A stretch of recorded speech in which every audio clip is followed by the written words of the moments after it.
Hello students, Vinita's Hindi class में आपका स्वागत है। आज हम इस वीडियो में कक्षा 9 की पुस्तक स्पर्श का पाठ अग्निपथ पढ़ने जा रहे हैं। यह हरिवंश राय बच्चन द्वारा रचित है। इस पाठ में बच्चन जी ने मनुष्य को संदेश दिया है कि संघर्षमय जीवन को अग्निपथ मानते हुए दृढ़ निश्चय के साथ आगे बढ़ना है। आगे इसके बारे में विस्तार से पढ़ेंगे इसकी व्याख्या में। लेट्स स्टडी व्याख्या ऑफ अग्निपथ।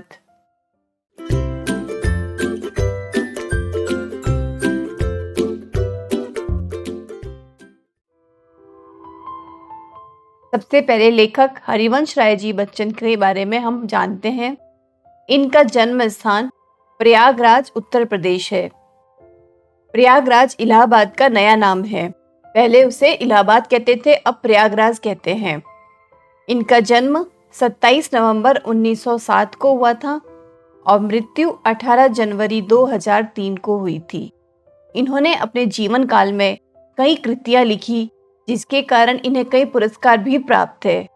और वैसे आप इन्हें सदी के महानायक अमिताभ बच्चन के पिता के रूप में भी जान सकते हैं। जीवन परिचय के बाद अब हम पढ़ते हैं इस पाठ का परिचय। प्रस्तुत कविता में कवि ने संघर्ष से भरे जीवन को अग्निपथ कहते हुए मनुष्य को यह संदेश दिया है कि हमें अपने जीवन के रास्ते में सुख रूपी छां की इच्छा न करते हुए अपनी मंजिल की ओर मेहनत के साथ बिना थकान महसूस किए बढ़ते ही जाना चाहिए।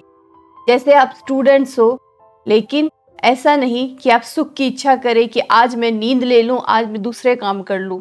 बस मेहनत करनी है, पढ़ते रहना है, थकान महसूस किए बिना अपनी मंजिल मतलब अच्छे मार्क्स प्राप्त करने के लिए आगे बढ़ते जाना है, मेहनत करते जाना है।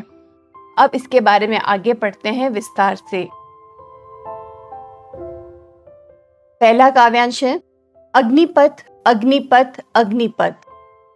वृक्ष हो भले खड़े, हो घने हो बड़े, एक पत्र छाह भी मांग मत मांग मत मांग मत, अग्निपथ अग्निपथ अग्निपथ। वृक्ष हो भले खड़े, हो घने हो बड़े, एक पत्र छाह भी मांग मत मांग मत मांग मत, अग्निपथ अग्निपथ अग्निपथ। अग्निपथ होता है कठिनाइयों से भरा हुआ मार्ग या संघर्षों से भरा हुआ मार्ग। जिसे शब्द के हिसाब से समझे तो आग युक्त मार्ग या आग से भरा हुआ मार्ग। पत्र होता है पत्ता और छां होती है छाया। तो इन पंक्तियों के माध्यम से कवि कहते हैं कि जीवन संघर्षों से भरा हुआ है, कठिनाइयों से भरा हुआ है, रास्ते अंगारों से बने हैं, लेकिन हमें इस कठिन राह पर निरंतर आगे बढ़ते रहना है। वृक्ष हो भले खड़े, हो घने हो बड़े, एक पत्र छा भी मांग मत मांग मत मांग मत। पेड़ भले ही कितना भी मजबूत हो, खड़ा हो, चाहे वह कितना भी घना हो, कितना भी विशाल हो, लेकिन उससे कभी एक पत्ते की भी छाया नहीं मांगनी चाहिए। अर्थात मनुष्य को अपने कर्म के रास्ते पर किसी का भी सहारा नहीं लेना चाहिए, चाहे रास्ते पर आग ही क्यों न बिछी हो, चाहे कोई कितना भी सक्षम क्यों नहीं हो, परंतु स्वयं मेहनत करके आगे बढ़ने का प्रयास करना चाहिए, न कि किसी की मदद लेनी चाहिए। अगला काव्यांश। तू न थकेगा कभी, तू न थमेगा कभी, तू न मुड़ेगा कभी, कर शपथ कर शपथ कर शपथ, अग्निपथ अग्निपथ अग्निपथ।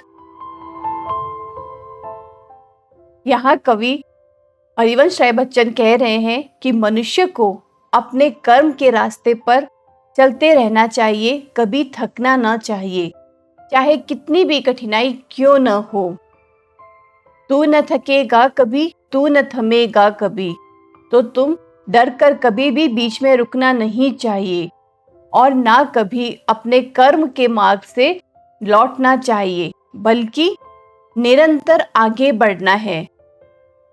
कर शपथ, कर शपथ, कर शपथ, ऐसी प्रतिज्ञा या शपथ कर लेनी चाहिए। बेशक जीवन संघर्ष से भरा हुआ है, कठिनाइयों से भरा हुआ है, जीवन के रास्ते अंगारों से भरे हैं, परंतु फिर भी हमें हर दम निडर होकर जीवन में आगे बढ़ते रहना चाहिए। अगला काव्यांश। यह महान दृश्य है, चल रहा मनुष्य है, अश्रु स्वेद रक्त से लथपथ लथपथ लथपथ, अग्निपथ अग्निपथ अग्निपथ।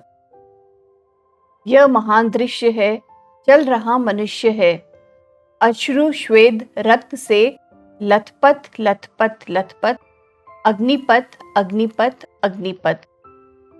तो यहाँ कवि बता रहे हैं कि एक महान दृश्य है। कौन सा दृश्य महान है? कि जब मनुष्य अपने कर्म के रास्ते पर कड़ी मेहनत या परिश्रम करके बिना रुके हुए, बिना थके हुए आगे बढ़ता जा रहा है, तो वह दृश्य अद्भुत है, वह दृश्य महान है। अगली पंक्ति है, अश्रु श्वेद रक्त से लथपथ लथपथ लथपथ। अश्रु होता है आंसू और श्वेत कहते हैं पसीने को, रक्त कहते हैं खून को। तो आंसू, पसीना और रक्त या खून से लथपथ होकर या उससे सनकर भी जो अपनी सफलता प्राप्त करता है, मेहनत करता है, वह मनुष्य महान होता है।